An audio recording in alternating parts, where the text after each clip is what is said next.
Hello, everybody. My name is Benjamin Bloom, and a great philosopher once sang, "I've got new rules, I count them." That great philosopher was Dua Lipa, who has nothing to do with football other than singing at the Champions League final. But what I am referring to is new rules. IFAB has just put a load of, I know we call them little tweaks to the current laws, rules of the game of football that will affect us next season as fans watching. So I'm going to have a little look through and see if I think they're going to help or hinder or do absolutely nothing, frankly. Obviously, it's quite the bugbear of me and many other fans that a lot of our fellow fans who we sit with don't appear to know any of the rules of the game that they pay lots of money to watch. So well worth, I think, if you're going to travel to a football match and spend a load of money on tickets, to actually understand why the referee is doing what they're doing. Sometimes the refs make honest mistakes, they're not in the right place. But a lot of times they make the right calls and people in the stands misinterpret them because they actually don't understand the rules. Quick case in point, all of last season, I would see it. There'd been a directive, linesman only flags offside if the guy receives the ball. If he's offside and he doesn't go and get it, then the flag does not go up, even if he chases and doesn't go and get it. So you'd see countless times the ball go forward, the guy's in an offside position, the linesman doesn't flag, defending team gets it, plays away, ref gives a thumb up to his linesman, but some numpty in the stand, "Oh, didn't you see that, linesman? Didn't you see that? Why aren't you flagging? Why aren't you flagging?"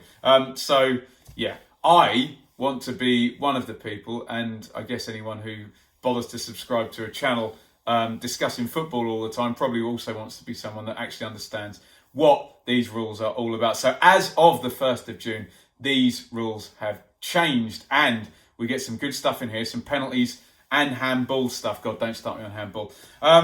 Dropped ball. I'll give you the highlights of this. So laws 8 and 9. Play stopped inside the penalty area. The ball will be dropped for the goalkeeper. That could be interesting with head injuries. If you're a defender now and you go down in the penalty area, you know you're going to get possession back as soon as the uncontested drop ball as well.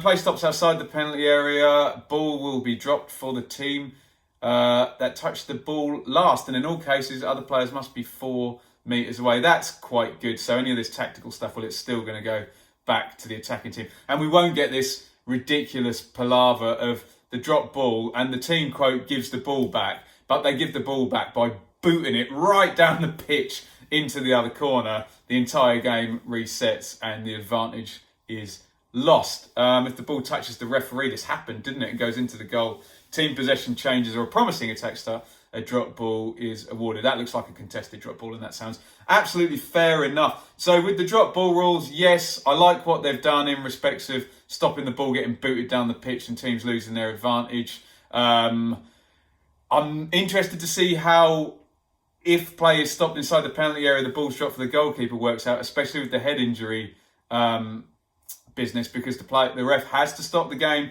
for head injuries. And obviously, I'm not a fan of concussions, and we want our heroes on the pitch not to be receiving concussions and take that very seriously. But there may be some skullduggery with that type of thing. Now they know the ball's going to be returned back to their goalkeeper. We will see. Maybe I'm being a bit cynical there. Let me know what you think in the comments. Free kicks. Are we talking about walls here? If the wall has 3 or more defenders, the attackers are not allowed within 1 metre of the rule. That's quite good, because sometimes we see ridiculous goals scored where an attacking player literally barges a player out the way in the wall and stops him and creates a shield, and the goalkeeper can't see the ball and through it goes into the goal.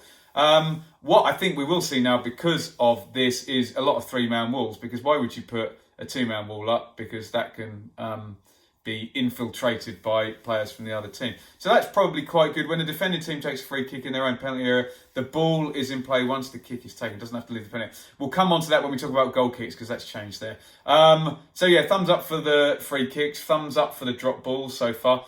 Goal celebrations. A yellow card will be awarded for an illegal celebration, even if the goal is disallowed. Please let this happen. Please, I want someone to not see an offside flag, jump in the crowd or take their shirt off and get a yellow card. A second yellow card and a red card, that would be the ultimate stupidity, wouldn't it? So, yeah, I guess players know they're going to get booked if they do that. But now they could get booked even if the goal doesn't stand. Right, handball. Oh my God, don't start me on handball. If you've seen any of my match review videos, you'll know that I think the determination, deliberate handball is stupid, because how can you prove or disprove that a handball was deliberate?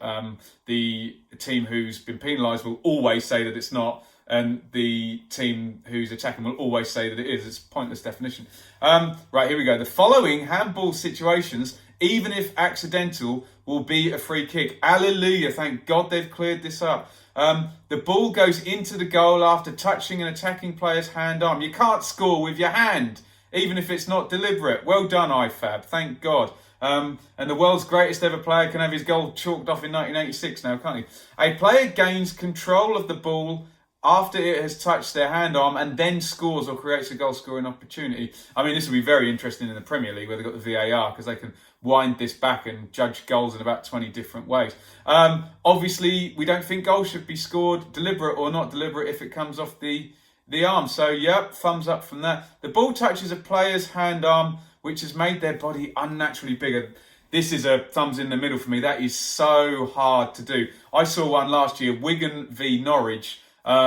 It was Ben Godfrey. The shot came in. He slides out. His body's all right. The ball hits his leg and then hits his arm. And the penalty's given. It's just very difficult to determine what an unnatural shape is, especially if someone is charging a ball down or sliding in. That's going to be difficult to enforce. But I'm glad they've started to put the wording in to get away from this complete nonsense of deliberate, not deliberate. That was not helpful in any way. I doubt that would ever really be used. The following will not usually be a free kick unless we are one of the above situations. The ball touches a player's arm directly from their own head, body, or head body of another player who is close to them. So there you go. Reference to that one. If you're charging down a ball in the penalty area and you're not in an unnatural shape and the ball hits your leg and then your arm, you're fine. So that's that cleared up. Difficult one to enforce though. The ball touches a player's hand arm which is close to their body and has not made their body unnaturally bigger. So no free kick for that.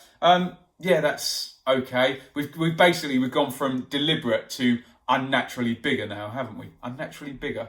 I think you can pay for that on the internet. Moving on, if a player is falling and the ball touches their hand arm when it is between their body and the ground to support the body. If a player is falling and the ball touches their arm when it's between the body to support their body, but not extended to make the body bigger. Why would you be supporting your body if you're falling? You're falling, aren't you? Getting yourself up? Pushing yourself up? Oh, I don't understand that. Let me know in the comments what on earth that means. If a player is falling and the ball touches their hand arm when it is between the body and the ground to support their body, how can they be supporting their body? I don't understand that. And finally, if the goalkeeper attempts to clear a throw-in or a deliberate kick from a teammate, but the clearance fails, the goalkeeper can then handle the ball. If the goalkeeper attempts to clear, release into play, a throw-in or deliberate kick from a teammate, but I've got no idea what they're talking about here. But generally, with the handball, as long as they get away from this idiotic deliberate, not deliberate thing, and now they've said you can't score a goal. There wasn't anything in there that says stop a goal, though, didn't it? It was still on unnatural. I still a little bit think that if the ball is flying directly into the goal and it accidentally hits someone's hand, even from 1 yard, and it stops the ball flying into the goal, I know we've got unnaturally bigger now. I just think you shouldn't be able to stop a goal with your hand if you're not the keeper, either deliberately or not deliberately. Let me know what you think of that handball stuff. Complete minefield, but if you could be between thumbs in the middle and thumbs up, I'm about there. They're on the right track, and it's a very difficult one to enforce. Kick-off, team that wins the toss can now choose kick-off goal. Previously had the choice, who cares? Medical breaks, difference between cooling breaks and drinks breaks. Just look after the players, make sure they don't overheat. We're all fine with that. Penalty kick. Team's penalty taker can have treatment and then take the kick. That's interesting. I don't think I've ever seen that. So someone goes down, gets a penalty, gets injured, goes off for treatment and isn't allowed to be back on to take the kick. So, I mean, that's ridiculous, isn't it, if he's been fouled? So, yeah, that makes sense. Keeper must not be touching the goalposts, crossbars, nets. They must not be moving. Well, we're already at 76% chance of scoring a penalty. That's going to be pushing up to 80 if the keeper can't move or do this or wobble anything. So real big advantage. The goalkeeper must have at least one part of 1 foot on the line. So the rule must have been in front of the line. Fact check me on that. They can't stand behind the line. I thought you had to be on the line, or maybe you just couldn't be in front of the line. Yeah, that all stands to reason. That's all fine. And the one they've got to enforce is when they've got the linesman stood there watching and the keeper throws himself forward. They've got to enforce that. There's no point in having the rule if not. Players' equipment, multicoloured undershirts are allowed if they're the same. Who cares? Quick free kick and cards. If the referee is about to issue a yellow card, but the non-offending team takes the free kick quickly and creates a goal-scoring opportunity, the referee can delay the card until the next stoppage, if not distracted. That makes perfect sense, doesn't it? I guess they're just clarifying that. So, as I understand, if a player the player's given an opportunity to take a quick free kick, unless the ref comes over and we're going to set a wall, and then you'll see the ref normally hold the whistle up and say, wait for the whistle, in which case he's obviously going to go and book the player and not wait. That all makes sense. It's probably just for clarification if there's some kind of big issue over that type of thing. I think as well, refs are getting pretty good with the advantages and bringing the play back. Sometimes you wait a whole minute or two and they bring back the yellow card, so that's good. Substitutes. This is a good one. A player being substituted must leave the field by the nearest point on the touchline. Excellent. So this age-old thing of 91 minutes gone, send your striker to the corner flag and then substitute him and he walks across very slowly and you kill an entire minute and a half with the substitution. Got to stop that now. I guess players will all go to the middle and then try and shake hands with everybody and walk off. Players will still try and waste time within the rules over substitutions. The one I think that needs clearing up is, and I had a look at this, so if anyone's a referee or understands this better than me, I could not find anywhere this 30 seconds for a goal stoppage time, 30 seconds for a substitution. I do not think that a team should get extra stoppage time if they can make a substitution in 10 seconds. They shouldn't get another 30 seconds added on, i.e. a bonus of 20 seconds extra time. That needs to be clarified there. I know it just says at the discretion of the ref, but for some reason there's this informal rule and fans seem to think that it's 30 seconds per substitution goal. Again, I'm no referee, no expert, so smart me up in the comments if you know better. Where are we up to? The last one, team officials. A team official guilty of misconduct will be shown a yellow card or red card if the offender cannot be identified. The senior coach in the technical area at the time will receive the card. Goodness me. So big fracas in the technical boxes. If they can't identify who it is, they'll have fun with this. Wait for the first big name manager to go over this. They're just going to send the manager off. Look, everyone... Well, actually, do they find it unseemly? I think people find it very entertaining when the two technical boxes go at each other, but they need to understand now that if there's a big crowd of people and someone sticks their finger in someone's ear or eye like Mourinho did and it doesn't get seen, that they're just going to send off the senior guy there. That'd be interesting. I wonder what would happen if you put the owner of the club in there. I just, of course, I'm being very silly. But yeah, that all makes sense. Look, I've read through all of those rules. We know that the governing bodies try their best to enforce the game well. I think as fans sometimes we don't help. I think a lot of fans don't actually know the rules and don't know how they're supposed to be enforced. Look, you pay a ticket, you go and watch. You don't have to do research. You've paid your money. That's consumer capitalism, whatever you want to call it. But I think people's enjoyment would be a bit more if they weren't yelling at the referee for just gross misunderstandings of stuff. But hey, you're never going to cure the masses of that, especially if the rules change every single year. Also, you're never going to change people. And do an experiment. I watched a lot of games, 40 plus last year as a neutral, plus 30 where I'm not neutral, watching Ipswich. There are people who go to football that literally contest every decision against their team. Every decision, every single one, 100%, however clear cut. Someone could hit somebody with a sledgehammer and they'd go, "Oh, ref, really? That wasn't a foul." Or one of their players could do the biggest dive ever and they'd still be calling for a penalty. So you're never going to change that. People get very, very partisan, and I guess that's part of the fun of it for some people. But I do think we should actually know the rules with regard to this stuff. We're never going to totally understand the handball thing. Could they have the referees' reports public, where you could go back and read them, I don't know, 6 months after? Probably not, it would have happened. There's no point referees doing interviews either, because all they will say is some lawyer speak to the effect of, as I saw the incident, I penalised so-and-so under rule number whatever for whatever.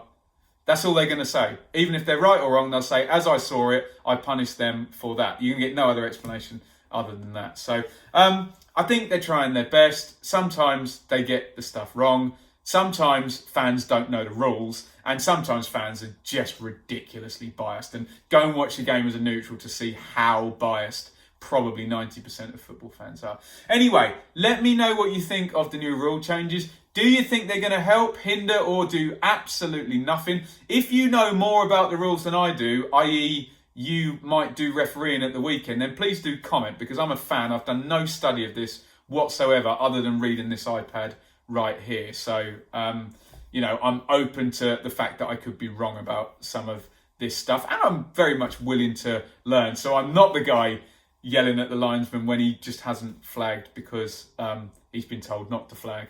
Let me know what you think in the comments. Ideas for videos are much appreciated during the barren close season. I know the fixtures are on their way on June the 20th. Done all the top 5 videos. Check all them out. Follow me on Twitter at Benjamin Bloom. Hit the subscribe button. Hit the bell. Get in touch. Keep the channel moving until the football season comes back. I miss the football. Thank you for watching. Goodbye.